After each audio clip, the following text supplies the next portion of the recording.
कि आवा कोई लुखा तत्वों थी डरवानी जरूर नहीं। सज्जू कोठारी ने कुछ बाड़वात रखे हुए थे जिनका वेरिफिकेशन नहीं कराया।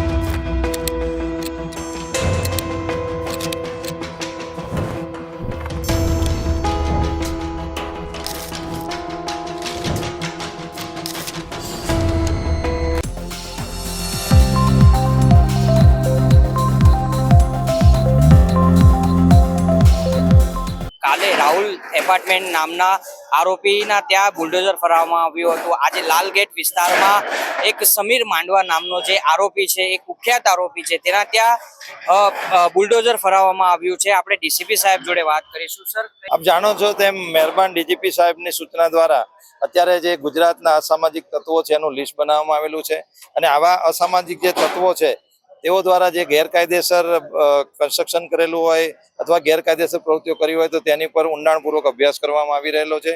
તો એ જ અભિયાનના ભાગરૂપે આજે સુરત શહેર ખાતે લાલગેટ પોલીસ સ્ટેશન વિસ્તારના એક સમીર માંડવા કરીને ઈસમ છે, જે ભૂતકાળની અંદર ખૂનની કોશિશ જેવા વિવિધ ગંભીર પ્રકારના ગુનાઓ એણે આચરેલા છે।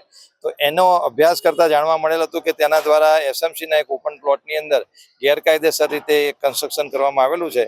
આની માહિતી અમે એસએમસીને શેર કરતા એસએમસી દ્વારા એ કન્ફર્મ કરવામાં આવ્યું હતું કે આ ગેરકાયદેસર દબાણ છે। તો આજ રોજ એસએમસીની ટીમ સાથે સુરત પોલીસની ટીમ જોઈન થઈને એ જે ગેરકાયદેસર બાંધકામ કરેલું છે તેનું ડિમોલિશન કરવામાં આવ્યું। આરોપી કયા કયા ગુનાઓમાં સંકળાયેલો છે?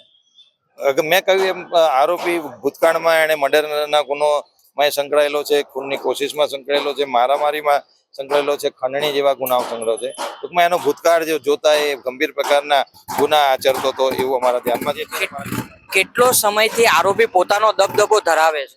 એવો કોઈ દબદબો હોતો નથી। પોલીસ અત્યારે બધાને ન્યુટ્રલાઇઝ કરેલા છે, પરંતુ આ જે ભૂતકાળ એનો હોવાના લીધે અમુક કદાચ પબ્લિક થતું એના કારણે આજે પબ્લિકની વચ્ચે રહીને પોલીસ દ્વારા કામગીરી કરવામાં આવી છે અને સુરત શહેરની પોલીસ વતી તમામ પ્રજાને જણાવવામાં આવે છે કે આવા કોઈ લુખા તત્વોથી ડરવાની જરૂર નથી।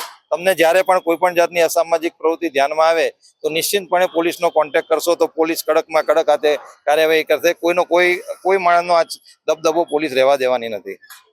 આ હતા ડીસીપી સાહેબ, તેમનું કેવું છે કોઈ પણ વ્યક્તિનો દબદબો રહેવા દેવામાં આવશે નહીં। હું તમને બીજી તરફ બતાવવા માંગીશ, જે સમીર માંડવા નામનો આરોપી છે તેના દ્વારા જે પતરાનું સેન્ટ તૈયાર કરવામાં આવ્યું હતું, આ ગેરકાયદેસર રીતે તૈયાર કરવામાં આવ્યું હતું અને પોલીસ ખાતા દ્વારા હાલ જે તોડવાની કામગીરી ચાલી રહી છે, જે વધારાના ભાગો જે બનાવીને બહાર કાઢી નાખવામાં આવ્યા હતા ગેરકાયદેસર રીતે, હાલ તેવા ભાગોને પણ તોડવાની કામ ચાલવામાં આવી રહ્યું છે। ત્યારે આપણે ડીસીપી સાહેબ જોડે વાત કરીશું, સીધા આપણે ડીસીપી સાહેબ જોડે વાત કરીશું કે કઈ રીતની કામગીરી તેમના દ્વારા કરવામાં આવી છે। ये अठवा पुलिस स्टेशन में जमरू गले में एक गुच्छे टोक आरोपी है सज्जू कोठारी, उसके खिलाफ ये कार्रवाई की गई है और उसने अवैध दबाण किया हुआ था सड़क पे, तो वो एसएमसी के अधिकारियों की मदद से हटाया गया है। साथ में हमारे टोरेंट पावर की विजिलेंस की टीम भी है, तो जितने भी आसपास अवैध कनेक्शन है उस पर भी हम लोग कार्रवाई कर रहे हैं।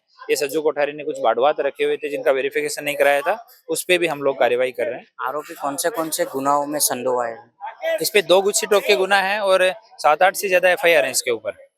આ હતા ડીસીપી સાહેબ। આ આરોપીના ઉપર 2 ઘૂસરીરોકના ગુના અને 7 થી 8 એવા ગંભીર પ્રકારના ગુના હતા। હાલ એ ગુનાઓને ધ્યાનમાં રાખી સુરત પોલીસ દ્વારા હાલ દબાણ હટાવવાની કામગીરી ચાલી રહી છે।